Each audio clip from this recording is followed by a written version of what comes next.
잠언 10장 18절에서 32절 말씀입니다. 미움을 감추는 자는 거짓된 입술을 가진 자요, 중상하는 자는 미련한 자이니라.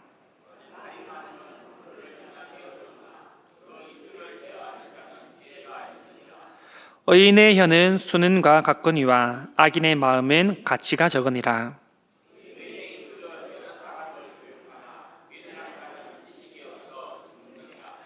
여호와께서 주시는 복은 사람을 부하게 하고 근심을 겸하여 주지 아니하시느니라.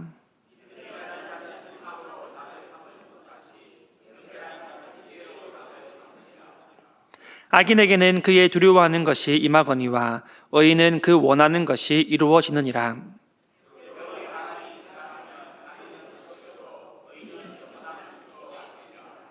게으른 자는 그 부리는 사람에게 마치 이의 식초 같고 눈의 연기 같으니라.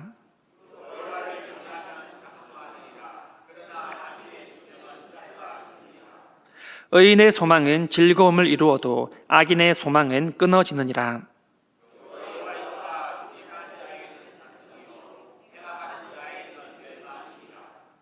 의인은 영영이 이동되지 아니하여도 악인은 땅에 거하지 못하게 되느니라.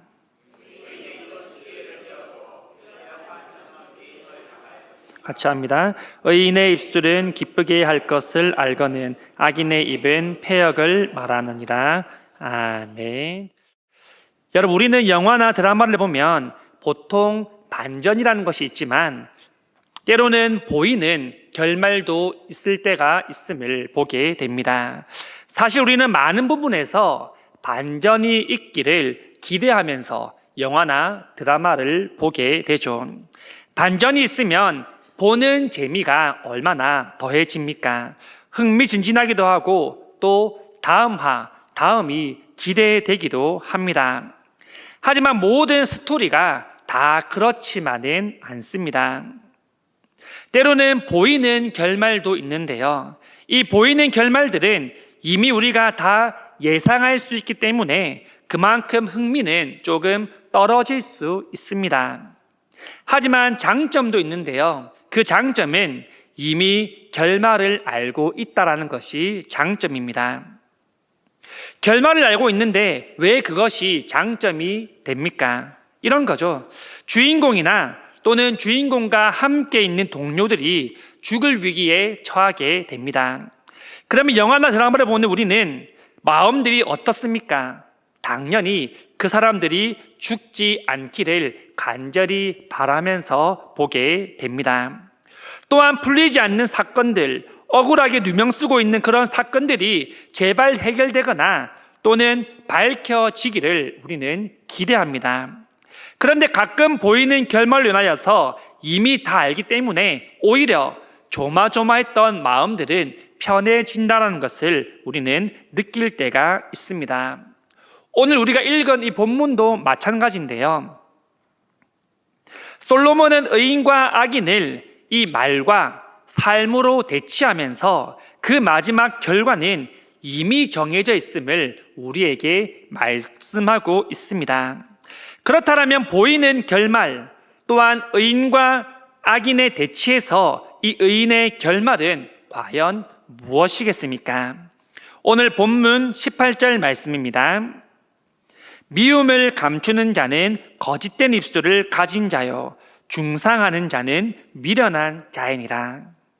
먼저 악인에 대한 설명입니다. 본문은 미움을 감추는 자가 거짓된 입술을 가진 자라고 말씀합니다. 그런데 우리가 생각해 보면요, 사실 누군가를 미워하면 그 미워하는 마음을 드러내는 것보다 오히려 그 마음을 감추는 것이 더 낫지 않냐라는 그러한 생각들을 우리는 먼저 하게 될 겁니다. 미워하는 마음을 드러내서 좋을 것이 없기 때문이죠. 본문에서 감추다라는 것은 덮여져서 보이지 않는다라는 뜻을 가지고 있는데요. 눈에 보이지 않지만 그 안에는 무엇인가 있다라는 것을 말하고 있습니다. 이렇게 생각해 보면 어떻겠습니까? 지금 마음속에 우리가 누군가를 향한 증오가 불타오르고 있습니다. 저 사람만 보면 괜히 화가 막 치밀어 오르고 보기도 싫은 거죠. 분노의 칼날을 매일같이 마음속에서 갈고 있습니다. 그런데 겉으로는 웃으며 상냥한 척, 아닌 척 하게 되죠. 그렇게 되면 결국 이 마음속의 칼날은 어떻게 될까요? 분노의 게이지가 맥스에 차오르게 되면 그것은 곧 비수가 되고 복수로 이어지게 될 가능성이 참 많습니다. 그렇기 때문에 성경은 미움을 감추는 자에 대해서 말하기를 그들은 미련한 자라고 평가합니다. 하나님께서는 숨긴 미움을 죄로 보신다라는 말씀입니다. 그렇다면 반대로 미움을 감추지 말라라는 뜻일까요?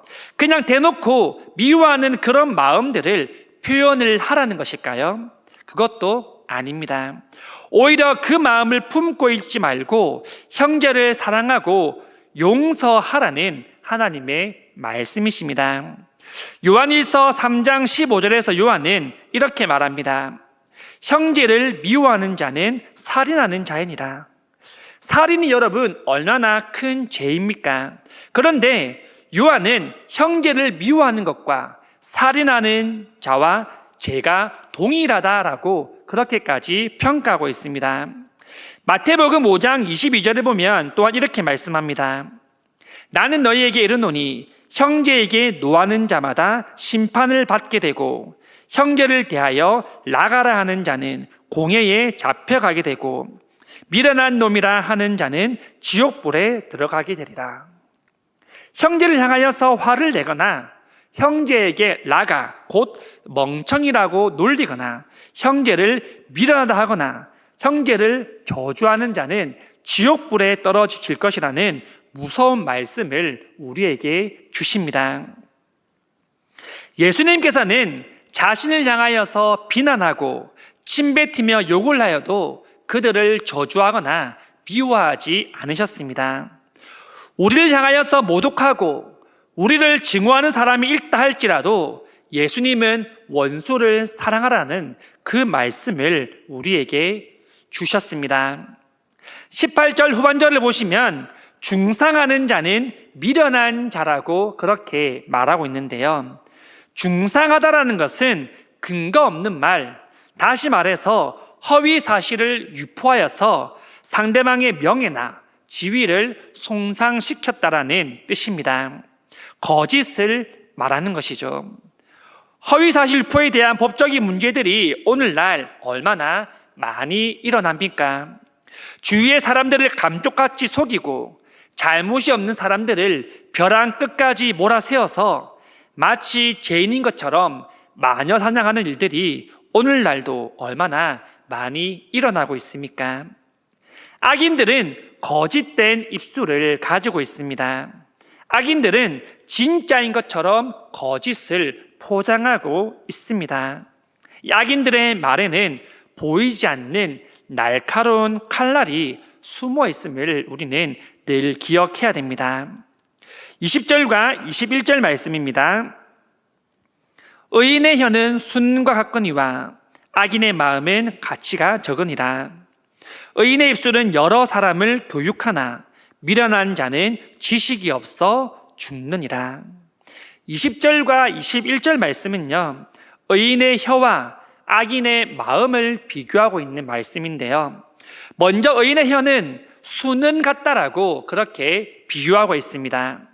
이 수는이라는 것은 여러 번 걸러져서 불순물이 섞이지 않는 은을 말합니다. 지금도 그렇지만 이 당시에도 은은 귀한 금속이었고 그만큼 가치가 높았습니다. 의인의 말에는 그만큼의 값어치가 있다라는 것을 말하는 것이죠. 의인의 말은 어떤 말입니까? 바로 진실함이 담겨 있는 말입니다. 사람의 마음을 울립니다. 진심이 담겨져 있기 때문에 그 진심을 느낄 수 있는 것이죠. 또한 의인의 말은 남을 살리는 말입니다. 우리는 여러분 생각 없이 말을 내뱉을 때 그 말이 실수일 때가 많음을 돌아보지 않습니까? 그래서 이런 말들이 있습니다. 말을 내뱉기 전에 3초 생각하고 말해라. 바로 3분도 아니라 3초의 시간입니다. 은이 여러 과정을 통하여서 불순물을 완전 제거해서 순인이 되는 것처럼 말도 마찬가지라는 것이죠. 잠시 생각하는 시간을 가질 때 내가 지금 이 말을 했을 때 과연 상대방은 어떻게 받아들이며 내가 하고자 하는 이 말이 과연 상대방을 살리는 말인지 죽이는 말인지 고민하고 했을 때 그 말은 전혀 다른 말이 될 수 있다는 것입니다. 반면에 악인의 마음에 대해서는 가치가 적다라고 평가하는데요. 사람들은 여러분 가치가 적은 것을 찾지 않습니다. 또한 가치가 적은 것에 마음을 잘 두지 않습니다. 가치가 적다라는 것은 시간적 의미로 볼 때 짧다라는 의미도 포함이 되어 있는데요. 또한 이 짧다라는 것은 다시 말해서 금방 소멸되어서 사라진다라고 그렇게 우리가 이해할 수도 있습니다. 본문은 이 악인의 마음은 가치가 적다라고 그렇게 평가하고 표현하고 있습니다.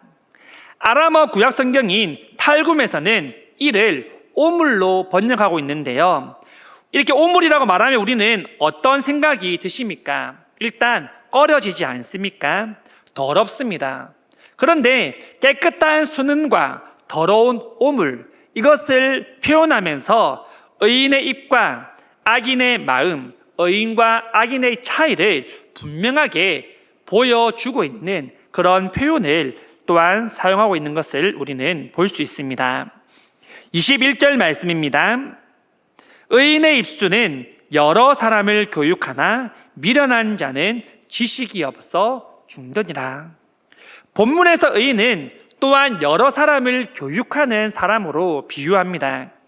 여기서 교육하다, 이 말은 돌보다라는 의미인데요.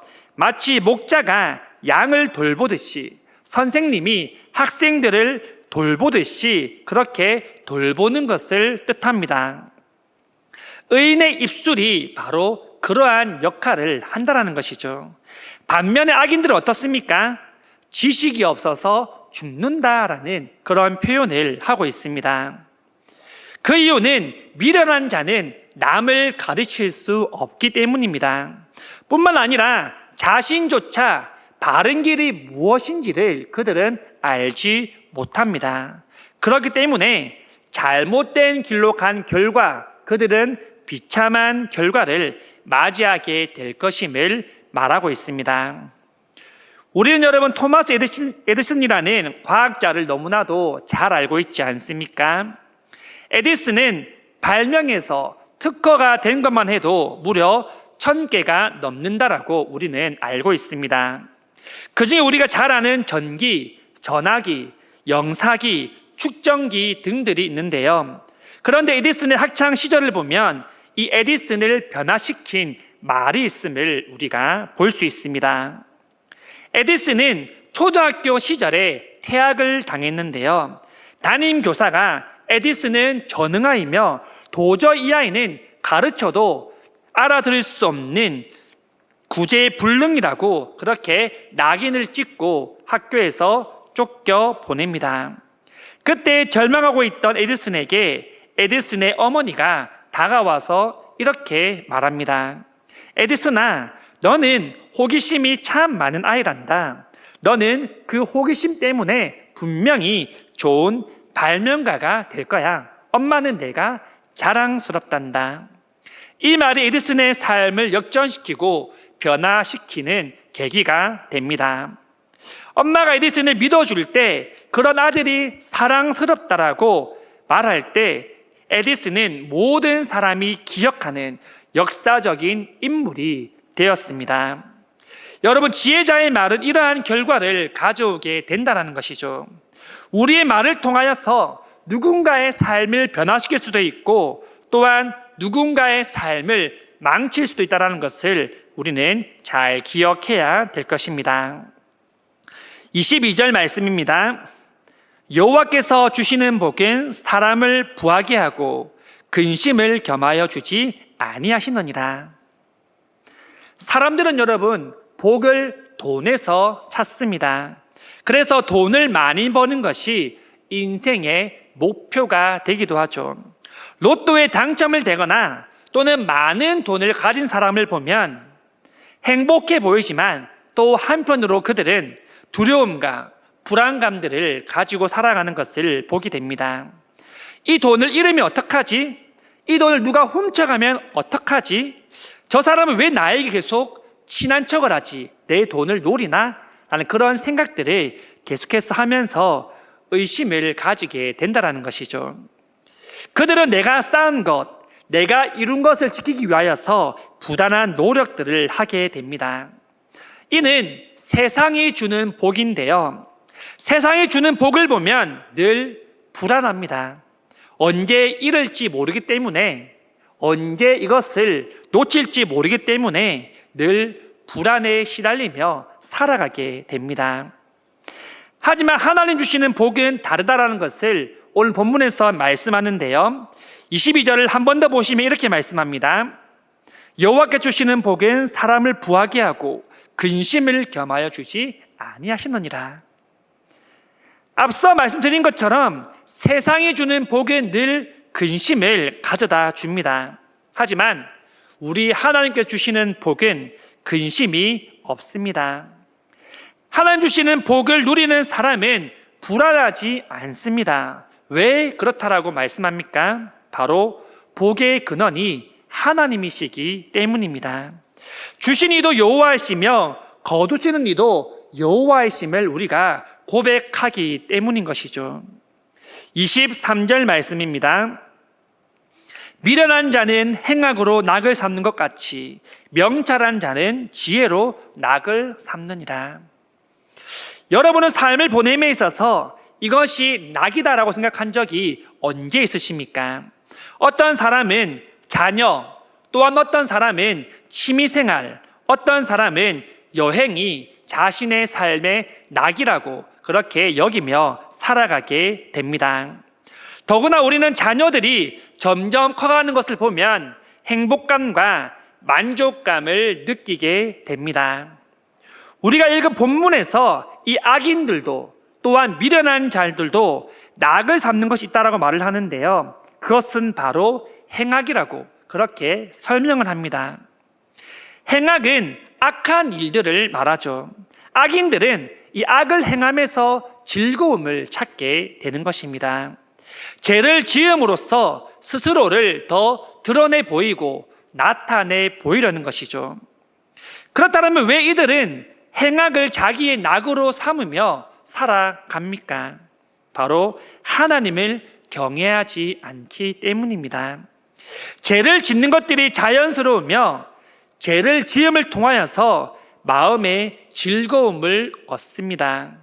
이는 우리는 영적인 무감각이라고 표현을 하기도 합니다. 무감각이라는 것은 죽었다는 겁니다.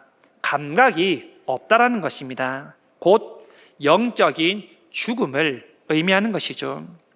반면에 의인은 지혜로 낙을 삼는다라고 말씀하는데요. 지혜로 낙을 삼는다는 것은 곧 하나님을 경외하는 삶을 뜻합니다.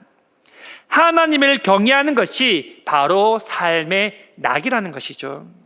하나님의 뜻대로 순종하는 것이 나에게 기쁨이 되고 하나님과 늘 동행함이 우리의 행복이 된다는 것입니다.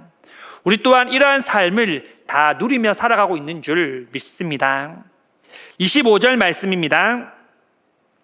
해오리 바람이 지나가면 악인은 없어져도 의인은 영원한 기초 같으니라. 본문에서 말하는 바람은 인생에 불어오는 풍파입니다. 인생에 찾아오는 큰 고난을 뜻합니다.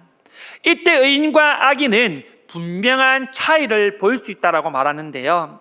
먼저 악인은 회오리 바람이 찾아올 때 없어질 것이라고 말씀합니다.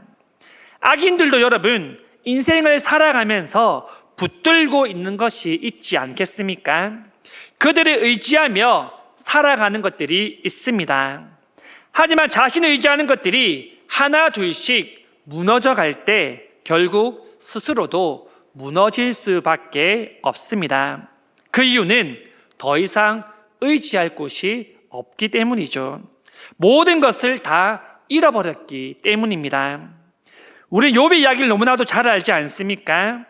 욥은 자신을 의지했던 가족들, 종들, 재산과 지위, 이웃과 친척, 건강, 그 모든 것을 한 번에 잃어버리고 한 번에 다 무너져 내렸습니다.